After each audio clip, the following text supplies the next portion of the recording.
look at that, Disney. You can still do it if you try. Might as well get that goodwill when you can get it. The original Zootopia is largely considered to be one of Disney's best masterpieces of the revival era. It was a fantastically interesting, detailed world about how hundreds of species of anthropomorphic mammals would live and coexist in one city. It had a star duo of characters giving one of the most convincing and entertaining enemies-to-friends stories between a bunny cop and a fox criminal undergoing a compelling missing animals case. And while these elements of interesting premise and compelling characters is the real reason why this movie has stood the test of time, the big reason why Zootopia got a lot of particular attention at the time of its release was its social commentary on animal prejudice. Well, hardly the first ever to use anthropomorphic animals in an allegory about inequality. But I thought Hollywood was always looking for new talent. Talented people, not animals. Though Zootopia felt particularly relevant at the time by incorporating various ideas and sound bites from the relatively new rise of social media, covering various angles from language to microaggressions to political conspiracies, which also benefited the movie by making Zootopia as a world feel very fleshed out and lived in. However, part of the intriguing but imperfect effect of applying this very dense real-world issue onto a fictional world of animals, the implication of Zootopia's allegory could get a little sketchy if you thought about it. Shockingly, a world about anthropomorphic talking animals doesn't hold up to completely realistic real-world experiences. And it is pretty much always the case that very few movies tackle such subject matters, even for adults, ever do it perfectly. Along with the ever-present question of how much do movies and fiction that even address such issues actually have an effect on the opinions on the general populace. But to the point, the insinuation by how it's set up in Zootopia is that while prejudice and inequality can come in many forms, especially size, the one that's focused on in the movie is against predators, as there is historical and biological evidence that predators at one point did eat other animals until some part in recent history where they just, stopped doing that. And as such, assuming that they still would is uncalled for. This is somewhat different to the effects of real-world prejudice, or rather accidentally reaffirmed several racist beliefs that certain people are biologically prone to be more aggressive or dangerous, to justify treating other peoples cruelly and unfairly for their own benefit. And then, hilariously, Disney would take the same flawed allegory to the Disney Channel original movie series Zombies, where zombies are treated like an oppressed class, except that they will eat people if they're not wearing these very particular watches or if the watch malfunctions. While people are free to tell me in the comments what kind of these stories made over the past decades do the fictional prejudice allegory particularly well or hilariously terrible, Zootopia still kind of emerges as one of the better ones, not necessarily in one-to-one parallels, but how it allows the main character not to be immune from such ignorance or putting her foot in her mouth. So otherwise, Zootopia has stayed a pretty popular film, but gee, this city with all these different animals sure does seem to only focus on one type of animal, namely mammals. And already prompted the not uncommon theory that if they ever made a sequel, it should be around where are the other types of animals like birds or reptiles. And that is exactly what happened in Zootopia 2, where the new mystery around the new bunny-fox cop duo features the sudden appearance of a snake which hasn't been seen in Zootopia in 100 years.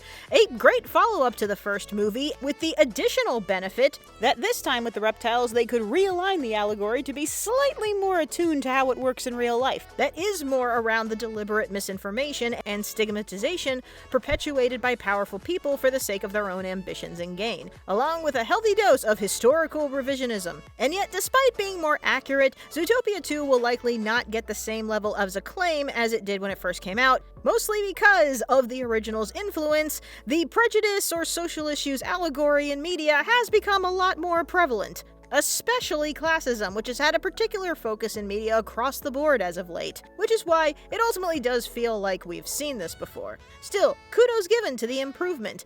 In fact, another idea I thought they were going to work with when the movie addressed that Nick has a phobia of reptiles. So I thought, oh, they're giving Nick the prejudice this time, but then they actually dropped it and Judy just makes fun of him for it. But had the potential for the take of what can start as a mere mild ember of discomfort or confusion around someone else's lifestyle turns into a bonfire of hatred when doused with enough gasoline of fear-mongering. And honestly, they could have done this literally with just one extra line. When they're in the reptile zone, Nick says something off the cuff like, oh, well, you gotta admit, reptiles do this weird. And then the reptile goes, yeah, well, we think it's weird that you mammals give birth to your babies without an egg. Do you think we should kick you out of your neighborhoods for it? But as stated, while this commentary was a significant attribute of the film, the reason why the film is still well loved is because everything else still works about it as a film. The story is engaging, characters are lovable, and really not enough credit can be given to its success than the premise and the design of the city itself, which alone, seeing how it accommodates all these different animals living and traveling within its society, was so fascinating to watch all on its own, and it absolutely is something that the sequel movie captures as well. Especially the marsh market, where we finally get to see water-based mammals, fish are ultimately still food, is basically worth the movie's existence all by itself. The level of detail and the amount of fun that they have at the premise makes this one of the few franchises that, as long as it stays this relative level of quality and they keep having fun with just the setting, we could technically have multiple sequels of this, especially given the police investigation mystery element. Zootopia can frankly have as many sequels as it wants, and it won't ever feel exhausted, as it's literally a world that we genuinely want to explore. But of course, it's Judy and Nick that are the heart and soul of the first movie, and yet again are the heart and soul of the second. They are still so funny, they still have great chemistry. However, their dynamic is not quite as tight as it was in the first movie. But then again, the clash of authority and criminal does kind of have that intrigue baked into the premise. So now maintaining it when now both of them are relative equals and cops is a little bit more of a challenge.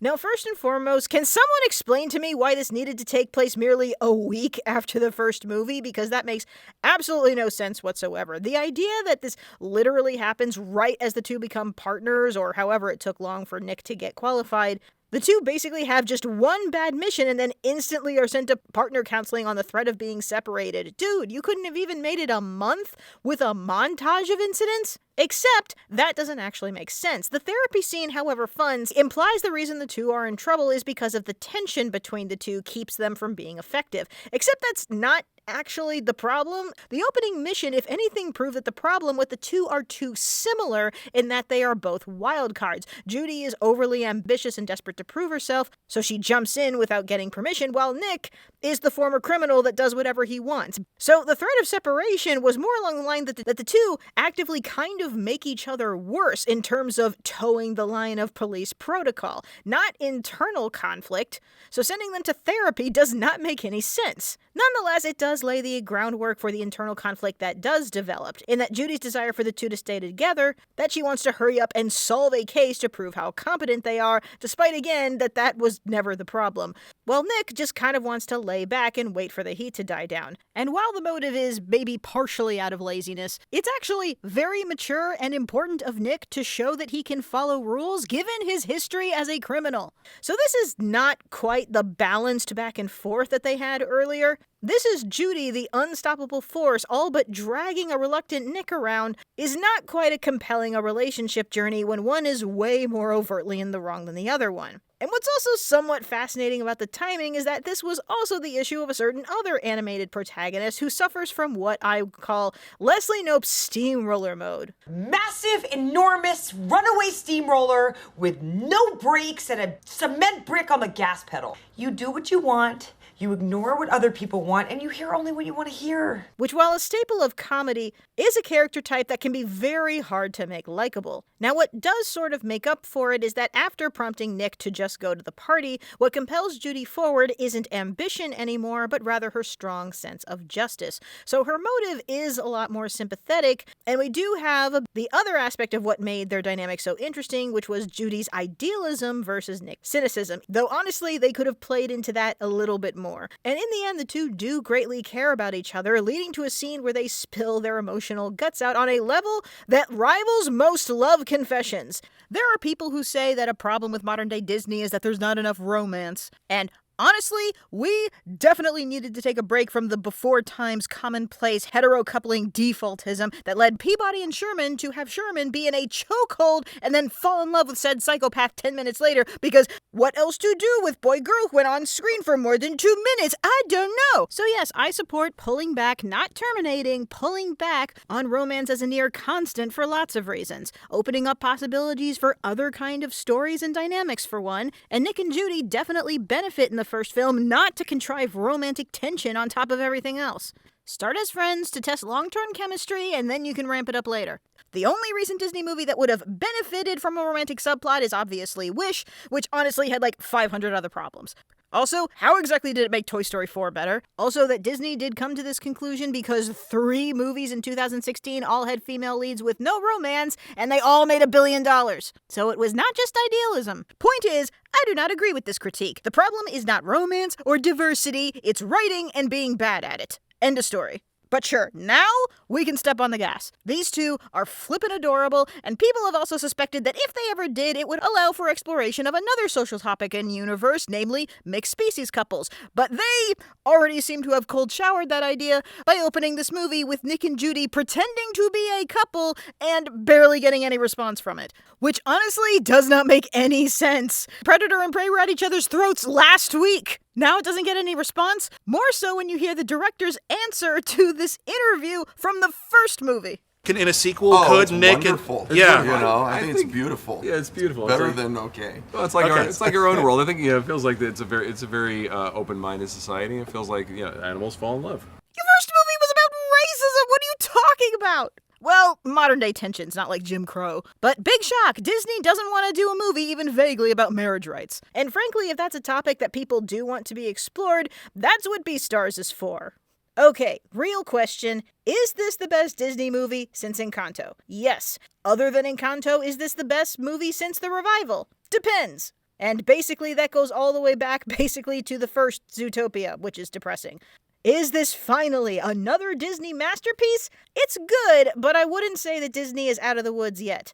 Aside from the notes I made about Judy and Nick's relationship, there's just little bits and signs that this script is still playing it a bit safer. However, aside from the premise, when I talked about Moana 2, it said that it felt like one of Disney and Pixar's various recent problems was that no one knew how to write decent side characters anymore.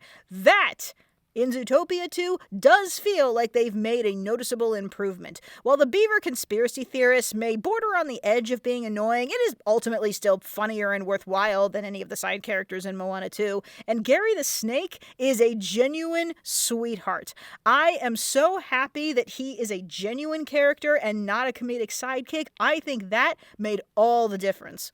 But also, yes, it is okay for Disney to occasionally make movies that aren't masterpieces as long as people are having fun. I am genuinely glad that people are having fun. Just, as long as you're an evil company that owns/is destroying half of the entertainment industry, we might as well be getting good stuff out of it. What I can say is that the director of this movie, Jared Bush, is the new head of Disney Animation, where since 2018 it had been Jennifer Lee, the director of Frozen. And in a semi-recent interview with Jared, he addressed that Disney Animation did need some serious ground-level revamping, which is encouraging, and even mentioned an allusion to bringing back 2D animation, which is less exciting and more of a, where was this brilliant idea when you were making Wish? Anyway, the next Disney movie is the original Hexed, and people already hate it for sounding too much like Owl House, but that's okay. Dana's revenge is already well underway.